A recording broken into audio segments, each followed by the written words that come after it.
देवता तुल्य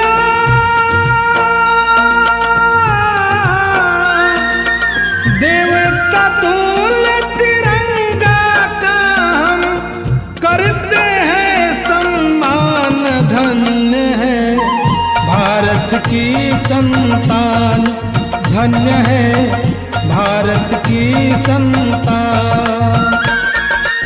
जन्मभूमि की मिट्टी लेकर, जन्मभूमि की मिट्टी लेकर जाते जगत जहान। धन्य है भारत की संतान, धन्य है भारत की संतान, धन्य है भारत की संतान।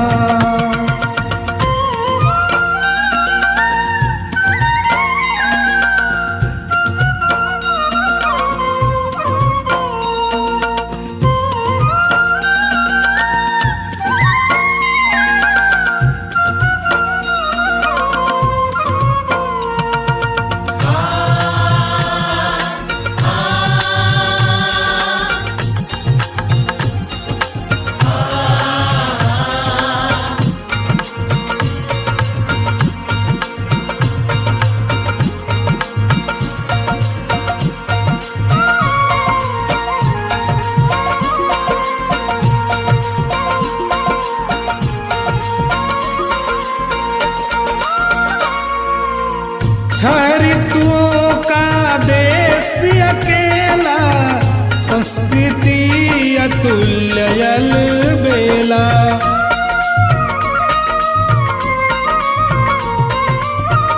विश्व गुरु का बनता आया, पश्चिम उत्तर दक्षिण चेला।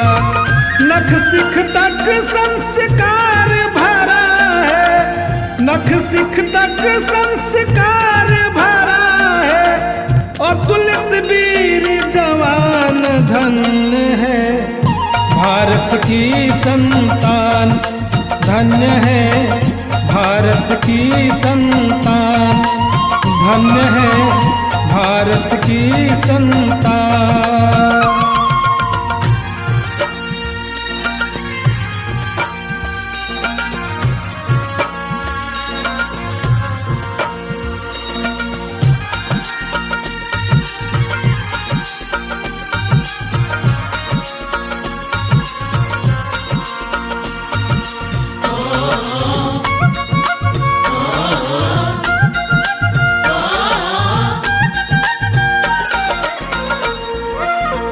जोगी राज और जोगी गुरु का, पावन भूमि बुद्धपुर का।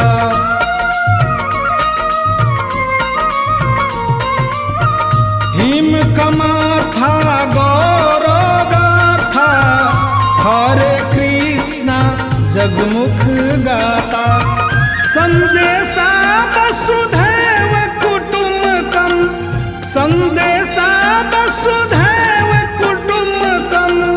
यही ध्येय ध्यान, धन्य है भारत की संतान, धन्य है भारत की संतान, धन्य है भारत की संतान।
मेरा देश मेरी अस्मिता, जैसे राधा रुक्मिणी सीता।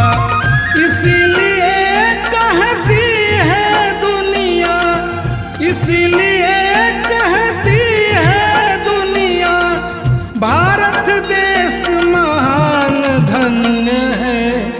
भारत देश महान धन्य है, भारत की संतान धन्य है, भारत की संतान।